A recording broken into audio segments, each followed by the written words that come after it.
이 아침에 하나님께서 저와 여러분의 찬양을 기뻐 받으신 줄로 믿습니다. 또 이 시간 저와 여러분에게 말씀하시고 친히 큰 은혜를 주실 거예요. 이렇게 성전을 아름답게 이렇게 가꾸어 주시고 꾸며 주셔서 정말 감사를 드립니다. 우리가 교회를 이렇게 청소하거나 가꾸어 보면 정말 행복해요. 뭐 힘들다기보다는 참 기분이 좋아요. 정말 행복합니다. 제가 언제 가장 큰 기쁨을 느끼냐면 설교를 잘 전달할 때도 물론 기쁨이 되지만 교회 청소를 할 때 굉장히 기뻐요. 제가 가끔 그런 생각합니다. 나중에 교회가 커지면 내가 이렇게 직접 청소할 일이 할 기회가 많지 않을 텐데 나중에도 좀 해야겠다 하는 생각을 할 정도로 교회를 청소할 때 굉장히 기분이 좋아요. 정말 기쁩니다. 제가 왜 그런가 생각해 보니까 하나님께서 기뻐하시면 그 기쁨이 우리 안에 이제 올라와요. 아멘. 하나님이 지금 기뻐하시면 그 주님의 기쁨 카라가 내 안에서 이제 올라오기 때문에 내가 행복하고 기뻐요. 그래서 힘들다기보다 정말 행복합니다. 그래서 예수님께서 그 초막절에 나를 믿는 자는 그 배에서, 그 속에서, 그 마음의 깊은 곳에서 생수의 강이 흘러나올 것이다 라고 말씀하신 것이 그런 거예요. 그런 차원입니다. 우리 마음 깊은 곳에서, 우리 배에서 기쁨이 솟아나요. 행복합니다. 그런 거예요. 오늘 제가 태어나서 처음으로 룻기를 본문으로 설교합니다. 룻기는 성경에서 아름답고 중요한 책이에요. 사실 저는 좀 신약에 많이 집중하는 그런 목회자이기 때문에 룻기가 이렇게 중요한지를 사실 잘 몰랐어요. 룻기가 아름다운 이유는 룻기가 하나님의 사랑의 이야기를 담고 있기 때문이에요. 그리고 룻기가 중요한 이유는 예수 그리스도의 계보를 우리에게 가르쳐주고 드러내주기 때문이에요. 이 룻기라고 하는 성경은 4장밖에 되지 않는 아주 짧은 성경입니다. 근데 그 안에 풍성한 그 하나님의 사랑을 담고 있어요.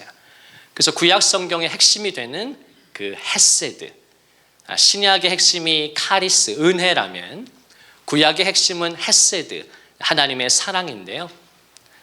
그냥 사랑이 아니고 하나님의 끊을 수 없는 사랑, 또 하나님의 신실한 사랑, 그 자기 백성을 향한 그 하나님의 열심이 담겨있는 질투하기까지 사랑하시는 그 하나님의 사랑, 헤세드가 이 룻기 안에 아주 풍성하게 그 어떤 성경보다 드러나 있습니다. 이 룻기는 총 85절로 구성되어 있어요. 85절밖에 되지 않습니다. 한 성경책이 100절도 되지 않는 아주 짧은 절로 이루어져 있다는 것이죠. 이스라엘 백성들에게 있어서 이 룻기는 오축이라고 불리우는 낭송시였어요. 그래서 그들은 매년 오순절에 이 룻기를 낭독했습니다. 그들이 다 같이 매년마다 모여서 룻기를 낭독하면서 85절밖에 안 되니까 할 수 있잖아요. 같이 이렇게 합독하면서 그 하나님의 놀라운 사랑을 다시금 기억하고 개인을 향한, 가정을 향한, 공동체를 향한 그 하나님의 사랑을 다시금 기억하고 또 그 은혜에 깊이 잠기기를 원했던 것이에요. 룻기 강해를 제가 오늘부터 몇 주간 진행할 터인데 그 가운데 하나님께서 저와 여러분에게 은혜를 주셔서 그 하나님의 사랑에 깊이 잠기는, 그분의 은혜에 잠기는 그런 시간들이 되기를 간절히 바랍니다. 우리 교회가 지금 붙들고 있는 말씀이 있는데요. 그 중에 하나가 요한복음 15장 4절이죠. 우리 주님의 유언입니다. 고별 설교죠. 내 안에 거하라. 나도 너희 안에 거할 것이다. 제가 이 말씀을 요새 정말 많이 기억하고 붙들고 있어요.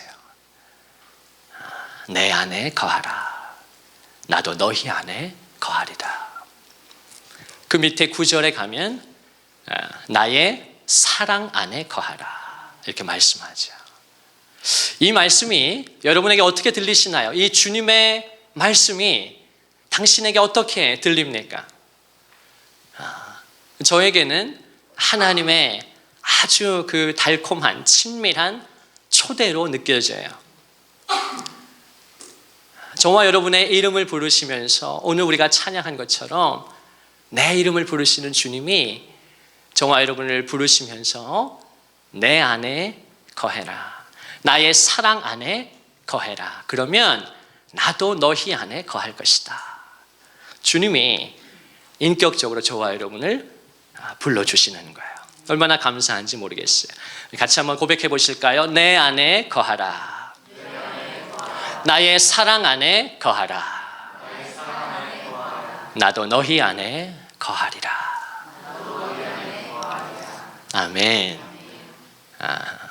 이 주님의 마지막 가르침이 저는 성경의 완성이라고 믿습니다. 아마 그래서 지금 존경하는 유기성 목사님께서 은퇴하신 이후에 매 집회 때마다 이 본문을 가지고 설교를 하시더라고요. 그런 것 같아요. 우리의 신앙의 궁극적인 완성, 최종은 주님 안에, 주님의 사랑 안에 거하는 거예요. 그래서 내가 주님 안에 거하고 주님이 내 안에 거하시는 그것이 우리 기독교 신앙의 전부예요. 그 하나님의 깊은 사랑 안에 거하는 것, 그분의 그 은혜 안에 잠기는 것입니다. 그 은혜가 날로 날로 더 풍성해지고 깊어지시기를 예수님의 이름으로 축원을 드립니다. 시편 91편에서 다윗은 이렇게 고백하죠. 하나님이 이르시되 그가 나를 사랑한즉 내가 그를 건지리라. 그가 내 이름을 안즉 내가 그를 높이리라. 그가 내게 간구하리니 내가 그에게 응답하리라. 다윗이 경험한 하나님의 음성이에요. 다윗에게 찾아와 주신 하나님의 말씀입니다. 하나님이 이르시되 그가 나를 사랑한즉 내가 그를 건져줄 것이다. 그가 내 이름을 안즉 내가 그를 높여줄 것이다. 그가 환난 날에 내게 간구하리니 내가 그에게 응답할 것이다. 이 친밀함이 다윗에게 국한된 것이 아니라 저와 여러분에게도 고백되어지기를 바랍니다. 이 룻기의 배경은 사사 시대예요. 사사 시대는요, 사울 왕이 이제 이스라엘의 초대 왕으로 세워지기까지 약 400년간의 기간, 그 기간을 우리가 사사 시대라고 부르는데요. 이스라엘 민족에게 있어서는 영적인 암흑기였어요. 아주 최악으로 어두웠던 시기였습니다. 그 사사 시대를 단편적으로 가르쳐주는 어떤 시대였는지를 보여주는 말씀이 사사기에 보면 2번 나옵니다. 17장에 나오고 무엇보다 사사기의 마지막 장 마지막 구절에서 하나님은 저와 여러분에게 사사 시대를 가르쳐줘요. 사사 시대가 어떤 시대였는가? 그때에 이스라엘의 왕이 없으므로 사람들이 각기 자기 소견에 옳은 대로 행하였더라. 이것이 하나님께서 400년 동안의 이스라엘 백성들을 관찰하시고 그들을 애타게 기다리시면서 그들의 삶과 전부를 묘사한 구절이에요. 그때의 이스라엘의 왕이 없으므로 사람들이 각기 자기 소견에 옳은 대로 행하였더라. 사사기를 보면 이스라엘 백성은요, 조금만 살만 하면 하나님을 저버렸습니다. 내가 조금만 경제적인 자유를 갖고 또 육체의 건강을 가지면 하나님을 떠나서 죄를 지었어요. 그러면 하나님은 그들을 사생자들이 아니기 때문에 하나님의 친백성이기 때문에 하나님은 그들의 삶에 관여하셔서 그들을 가르쳐 주시고 깨우쳐 주십니다. 그래서 심판을 내리시기도 했어요. 그러면 이스라엘 백성은 또 깨닫습니다. 자기의 삶이 견딜 수가 없으니까. 그러면 하나님 앞에 나와서 그들은 또 울며 엎드려 회개했습니다. 살려달라고 기도했어요. 그러면 또 하나님은 긍휼이 많으시니까 외면하지 않으시고 그들을 구원해 내십니다. 그래서 그들이 다시 또 어떻게 돼요? 살만해지면, 다시 또 등 따스고 배부르면 또 하나님을 떠나는 거예요. 생수의 근원 대신 하나님을 저버리고 또 자기 마음대로 웅덩이를 파기 시작합니다. 하나님이 참다 또 그들의 삶에 개입하셔서 그들을 다루시고 심판하셔요. 그럼 이스라엘 백성은 또 울며 하나님 앞에 회개하고 돌아와요. 그러면 하나님은 그들을 불쌍히 여기셔서 또 기회를 주시고 회복시켜 주셔요. 어떻게 했을까요? 이제 이스라엘 백성이 하나님을 경외하는 백성이 되었을까요? 또 그 지랄을 하는 거예요. 또 다시 하는 거예요. 또 그 짓을 400년 동안 했다는 것이에요. 그리고 사사기의 마지막 말씀이 어떻게 끝나는가? 성경에서 마지막 구절은 되게 중요하거든요. 요한계시록의 마지막 구절이 어떻게 끝납니까? 주 예수의 은혜가 너희에게 있을지어다. 아멘. 성경의 마지막 구절은 하나님의 은혜로 끝나요. 하나님의 심판으로 끝나지 않습니다. 하나님의 진노가 너희에게 있을지어다. 아멘 했다면 이게 정말 큰일 나는 것이죠. 성경의 가장 마지막 구절은 우리 주 예수 그리스도의 은혜가 너희에게 있을지어다. 아멘. 그러니까 우리가 믿는 하나님은 은혜의 하나님이신 거예요. 할렐루야. 다윗이 시편 145편에서 여호와는 위대하시니 극진히 찬양할 것이라 라고 고백하면서 8절에 여호와는 은혜로우시고 긍휼이 풍성하시고 노하기를 더디하시며 인자하심이 크시도다. 이것이 다윗이 경험한 하나님이고 하나님 이미지였고 하나님 관이었어요. 그의 평생의 삶으로 경험한, 바라기는 우리 은혜의 영광 사랑하는 성도님들이, 각 가정이, 자녀들이 평생에 그 하나님을 경험하실 수 있기를 주님의 이름으로 축원을 드립니다. 우리 하나님 참 은혜로우시지. 우리 하나님 참 긍휼이 풍성하시지. 우리 하나님 참 노하기를 더디하시지. 우리 하나님 참 인자가 크시지. 내가 그 증거니까. 바울은 디모데전서 1장에 보면 자신의 삶을 그렇게 고백하지 않습니까? 우리 주 예수의 은혜가, 그리스도 예수 안에 있는 그 사랑과 함께 하나님의 은혜가 내 삶에 넘치도록 풍성했다고 고백하면서 뭐라고 말하죠? 하나님께서 일체 내게 대하여 오래 참으셨다. 하나님이 먼저 나에게 대하여 일절 참으셨다는 거예요. 바울이 철이 들고 나서 그 하나님의 은혜를 깨닫고 나서 하나님의 긍휼을 깨닫고 나니까 그의 삶이 변화되고 뒤집어지는 것입니다. 그 속에서 감당할 수 없는 생수의 강이 흘러나오는 거예요. 하나님이 나를 이렇게까지 사랑하시지. 하나님이 나를 이렇게까지 참아주셨지. 저는 이제 그 깨달음을 가진 날이 20대인지 30대인지 한번 있었는데요. 그 뒤로는 이제 변하지 않습니다. 많은 사람들이 그런 이야기를 해요. 특별히 지성인들이, 또 비그리스도인들이 이야기하는 게 뭐냐면, 어떻게 사랑의 하나님이 사람을 지옥에 보낼 수 있는가, 그런 이야기를 합니다. 어떻게 지옥이 존재하고 그 지옥에서 영원히 고통을 받는단 말인가, 그 하나님을 내가 어떻게 신뢰할 수 있는가. 그런데요, 그 질문은 전제 자체가 잘못되었더라고요. 제가 하나님을 경험하고 나니까 그 하나님의 거룩하심에 아주 조금 눈을 뜨고 나니까 그 질문의 맹점이 보이는 거예요. 어떻게 사랑의 하나님이 사람을 지옥에 보낼 수가 있는가? 그런 말이 아니고요. 피조물은 그렇게 말할 수 없어요. 그건 정말 마귀 자식들만 그렇게 말할 수 있는 거예요. 하나님의 자녀들은 어떻게 말하게 되는가? 우리가 하나님을 경험하게 되면요, 하나님 앞에 서게 되면요, 하나님의 자녀들은 한결같이 어떻게 고백하는가? 하나님, 도대체 지금까지 나를 어떻게 참아주셨어요? 나 같은 사람이 지옥에 가지 않는다면 어떻게 하나님이 공의로우시고 하나님이 거룩하실 수가 있단 말인가? 그렇게 우리의 관점과 질문이 자연스럽게 바뀌어요. 어떻게 사랑의 하나님이 사람을 지옥에 보낼 수 있는가가 아니라, 피조물의 입에서는 어떻게 거룩하신 지존하신 하나님이 지금까지 나를 참아주셨고 어떻게 나를 지옥에 보내지 않으실 수가 있는가?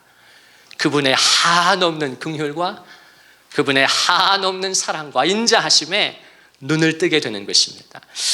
저와 여러분이 그 하나님의 사랑과 인자와 거룩하심과 광대하심에 저와 함께 차츰차츰 눈을 떠 가시기를 주님의 이름으로 축원을 드립니다. 이스라엘 백성들이 각기 자기 소견에 옳은 대로 살았던 거예요. 죄를 짓고 하나님이 살려주시면 또 가서 죄를 짓고, 또 울며 회개하며 또 가서 죄를 짓고, 이 정말 이 엄청난 미친 것 같은 이 악순환과 사이클이 이스라엘의 모습이었다는 것입니다. 성경은 그것을 통해서 뭘 증거합니까? 그것이 비단 이스라엘의 문제가 아니라 모든 사람의 문제라는 걸 가르쳐 주는 거예요. 그게 바로 나의 문제라는 것입니다. 하나님께서 은혜를 주셨고 하나님의 사랑 안에, 그분의 날개 그늘 아래 보호를 받고 살았습니다. 저와 여러분이 그렇게 살아가고 있어요. 그런데 그것을 하나님의 은혜로 알지 못하고 감사하지도 않고 거룩하지도 않고 하나님을 경외하지도 않고 자기 마음대로 살아갑니다. 자기 소견에 옳은 대로 살아가요. 안목의 정욕과 육신의 정욕과 이생의 자랑을 따라 살아갑니다. 그러다가 뭔가 자기의 삶이 잘못됐다는 걸 깨닫게 되는 시점이 오죠. 감당할 수 없는 고난이 다가옵니다. 그러면 하나님의 사람들은, 저와 여러분은 하나님 앞에 엎드리게 되고 하나님을 찾게 돼요. 하나님을 부릅니다. 그러면 너무나 좋으신 주님은 저와 여러분에게 우리의 과거를 돌이켜보면 기회를 주셨고 우리를 살려주셨어요. 한 번도 우리를 모른 척하지 않으셨습니다. 한 번도 하나님은 저에게 네가 어떻게 그럴 수 있느냐, 그렇게 죄를 지어놓고 또 어떻게 내게 긍휼을 구하느냐 라고 말씀하신 적이 한 번도 없어요. 하나님은 내 죄를 기억하지 않으시고 나를 깨끗하게 용서하시고 회복시켜 주셨습니다. 그런데 우리는 또 가서 죄를 짓는 거예요. 이러한 인간의 죄성과 연약함, 한계가 극명하게 드러나는 것이 사사기예요. 그러나 여러분, 우리가 깨닫고 나면, 진리를 알게 되면 그 당시 이스라엘에 왕이 없었던 것이 아니에요. 보이는 왕은 없었지만 보이지 않는 왕이 계셨습니다. 누구시죠? 하나님이 계셨던 거예요. 이스라엘의 진정한 주권자와 통치자가 되시는, 온 우주의 주관자가 되시는 하나님, 진정한 왕이 이스라엘에는 있었던 것입니다. 그런데 이스라엘 백성들이 그 하나님을 왕으로 인정하지 않고 하나님의 왕권을, 하나님의 실권을 인정하지 않고 그분의 통치를 받아들이지 않고 자기 소견에 옳은 대로 행했다고 성경은 증거하는 것입니다. 여러분, 그 냄비 속에 있는 개구리, 그 예화를 잘 아시죠?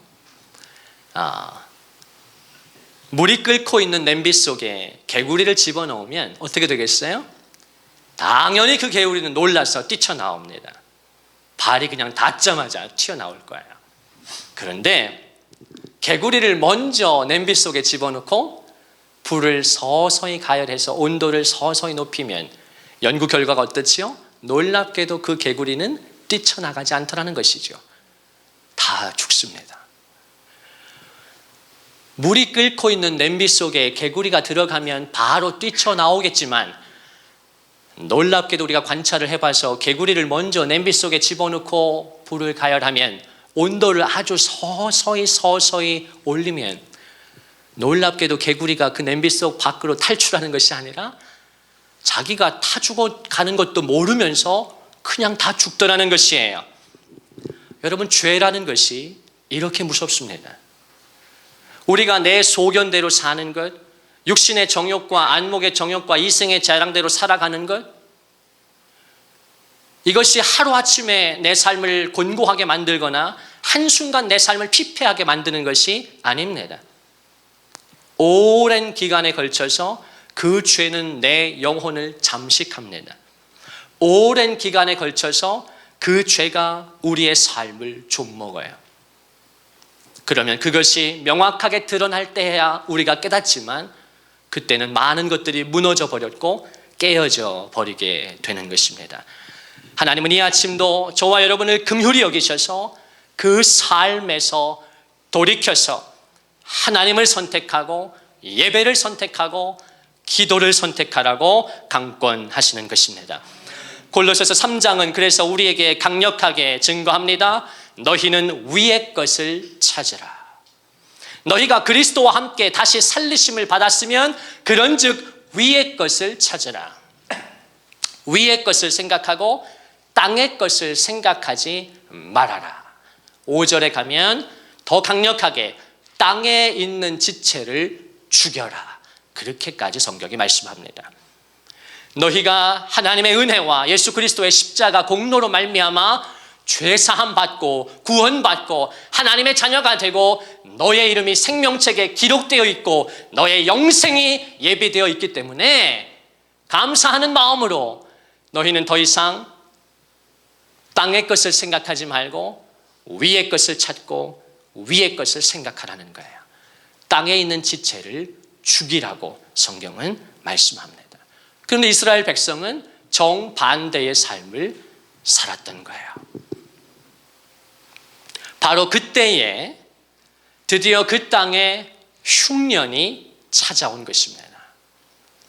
그 땅에 그렇게 400년간 자기 소견에 옳은 대로 살던 그 백성의 삶 속에 그 땅에 하나님의 약속의 그 땅에 하나님은 내버려 두실 수가 없기 때문에 그 땅에 흉년이 들게 하십니다. 오늘 룻기 1장 1절은 이렇게 말씀하죠. 룻기의 시작은 이렇습니다. 사사들이 치리하던 때에 그 땅에 흉년이 드니라. 하나님은 때때로 흉년을 통해서 고난을 통해서 기근을 통해서 자기 백성을 콜링하십니다. 왜냐하면 사람이란 존재는 고난을 만나기 전까지 좀처럼 하나님을 부르지 않기 때문이에요. 시련이 없는 인생은 좀처럼 하나님을 찾지 않습니다. 시련이 없는 인생은 좀처럼 하나님을 찾지 않아요.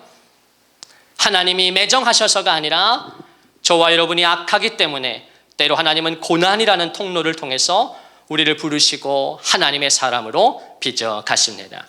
이 놀라운 영적인 진리를 통찰했던 탁월한 문학가이자 하나님의 사람인 C.S. 루이스는 그런 유명한 말을 남겼지요. 하나님은 우리에게 평상시에는 속삭이시지만 우리의 고난 중에는 메가폰에 대고 말씀하신다. 그런 말을 했어요. 하나님은 우리에게 평상시에는 저와 여러분의 귀에 속삭이신다는 거예요. 그러나 우리의 고난의 때에는 하나님이 확성기에다 대고 저와 여러분에게 말씀하신다는 것입니다. 시편 34편에서 다윗은 그 자기 인생의 바닥을 찍었을 때 더 이상 사람이 망가지고 처참해질 수 없었던 그때 다윗이 시편 34편 18절 이하에 마음을 찢으며 주님 앞에 이런 고백을 드립니다. 여호와는 마음이 상한 자를 가까이 하시고 중심으로 통회하는 자를 구원하시는도다. 의인은 고난이 많지만 여호와께서 그의 모든 고난에서 건지시는도다. 아멘. 하나님은 마음이 상한 자를 가까이 하시고 충심으로 통회하는 자를 구원하십니다. 의인은 고난이 많으나 다윗이 경험했던 것은 하나님의 사람에게 고난이 많다는 것입니다. 왜냐하면 하나님은 세상 사람들을 내버려 두십니다. 내버려둬요. 그러나 하나님은 자기 백성의 삶에는 끊임없이 개입하시고 간섭하셔서 마침내 복을 주시고 하나님을 경외하는 법을 그의 심장에 새겨주시는 거예요. 의인은 고난이 많지만 여호와께서 그의 모든 고난에서 건져주십니다.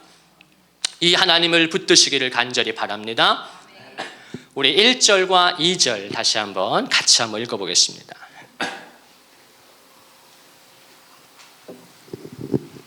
같이 한번 읽겠습니다. 시작. 사사들이 치리하던 때에 그 땅에 흉년이 드니라. 유다 베들레헴의 한 사람이 그의 아내와 두 아들을 데리고 모압 지방에 가서 거류하였는데 엘리멜렉이요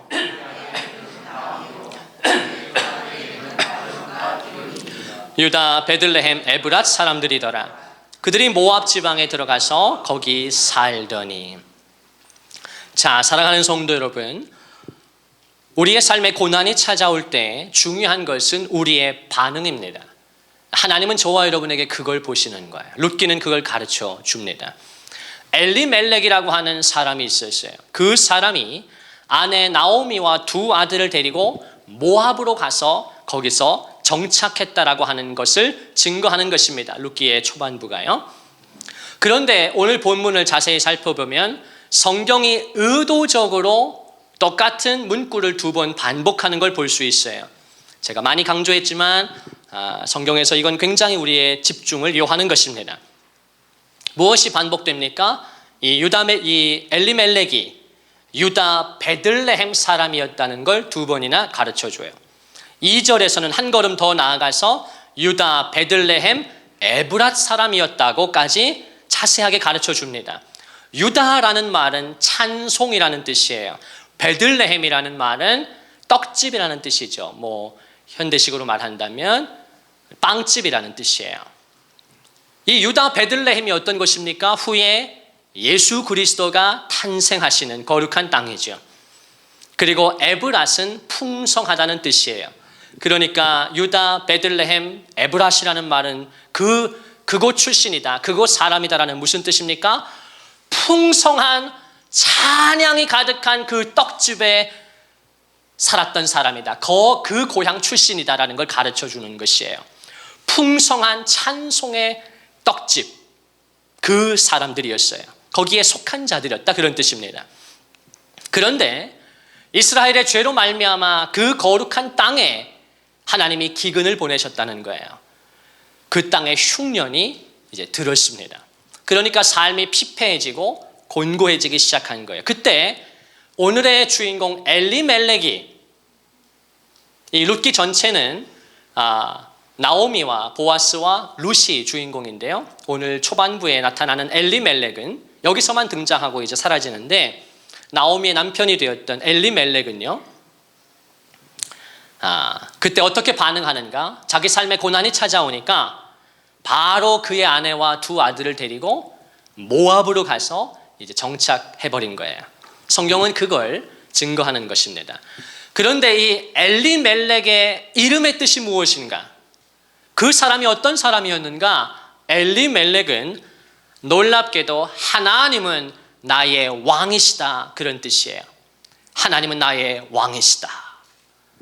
자, 그리고 그의 아내 나오미, 이 나오미의 뜻은 뭔가? 기쁨이라는 뜻이에요. 희락, 즐거움이라는 뜻입니다.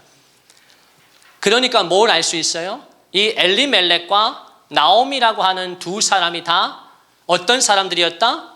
믿음 좋은 집안의 사람들이었다. 믿음의 가문의 사람들이라는 걸 알 수 있어요. 그의 아버지가 자식의 이름을 엘리멜렉이라, 하나님은 나의 왕이시다, 또 기쁨이라 딸의 이름을 조이라고 지은 거니까 이 사람들이 좋은 믿음의 집안에서 태어나고 자랐다는 걸 알 수 있어요. 그런데 이 하나님의 백성들이 환난을 만나니까 어떻게 한 것입니까? 그 풍성한 찬송의 떡집 베들레헴, 그 약속의 땅을, 메시아가 오실 그 땅을 버리고 모압으로 갔다라는 것이에요.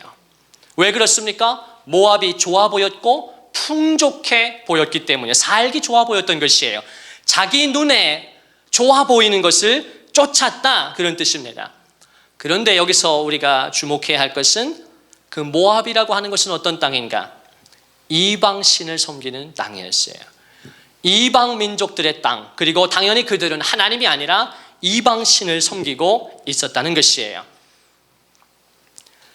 결국 엘리멜렉은 믿음의 선택을 하지 않고 하나님을 의지하지 않고 하나님이 그 땅에 흉년을 주셨을 때 자기 삶이 곤고해졌을 때 그는 하나님 앞에 엎드려야 했고 하나님 앞에 돌아와야 했고 하나님 앞에 회개하며 기도하며 하나님의 인도를 구했어야 하는데, 그래야 그 사람의 이름처럼 그의 아비가 기대했던 것처럼 과연 하나님은 나의 왕이시다, 그런 사람이 되어야 하는데 이름만 가지고 있었고 무늬만 가지고 있었고 결국 그의 삶의 실력은, 영적인 실력은 환란이 찾아오니까 냉큼 자기 가족을 데리고 하나님을 저버리고 이방신을 섬기는 이방 민족의 땅으로 가서 정착하게 된 것이라는 거예요. 예수전도단의 탁월한 영적 지도자인 탐 마샬이라고 하는 하나님의 사람은 저와 여러분에게 이렇게 가르쳐줘요. 하나님의 음성에 순종하라. 우리가 매 순간 듣고 순종하는 대상이 우리 삶에 대한 권위를 갖는다. 하나님의 음성에 순종하라는 거예요. 우리가, 저와 여러분이 매 순간 듣고 순종하는 대상이 결국 우리의 삶에 권위를 갖는다는 것입니다. 우리 한번 따라해 보시겠어요? 하나님의 음성에 순종하라. 우리가 매 순간 듣고 순종하는 대상이 우리 삶에 대한 권위를 갖는다. 이것은 아주 탁월한 성경적인 통찰인데요. 로마서 6장 13절 이하에 보면 아주 중요한 말씀이 등장해요. 너희 지체를 불의의 무기로 죄에게 내어주지 말고 오직 너희 자신을 죽은 자 가운데서 다시 살아난 자 같이 하나님께 드리며 너희 지체를 의의 무기로 하나님께 드리라. 이 로마서 6장 13절은 대단히 중요한데요, 조금 복잡하고 기니까 가운데 부분을 과감히 생략한다면 이런 말씀이에요. 너희 지체를, 너희 몸을, 너희 마음을 불의의 무기로 죄에게 내주지 말고 너희 지체를 의의 무기로 하나님께 드리라는 것입니다. 우리 한 번 더 따라서 고백해 보시겠습니다. 너희 지체를 불의의 무기로 죄에게 내주지 말고 의의 무기로 하나님께 드리라.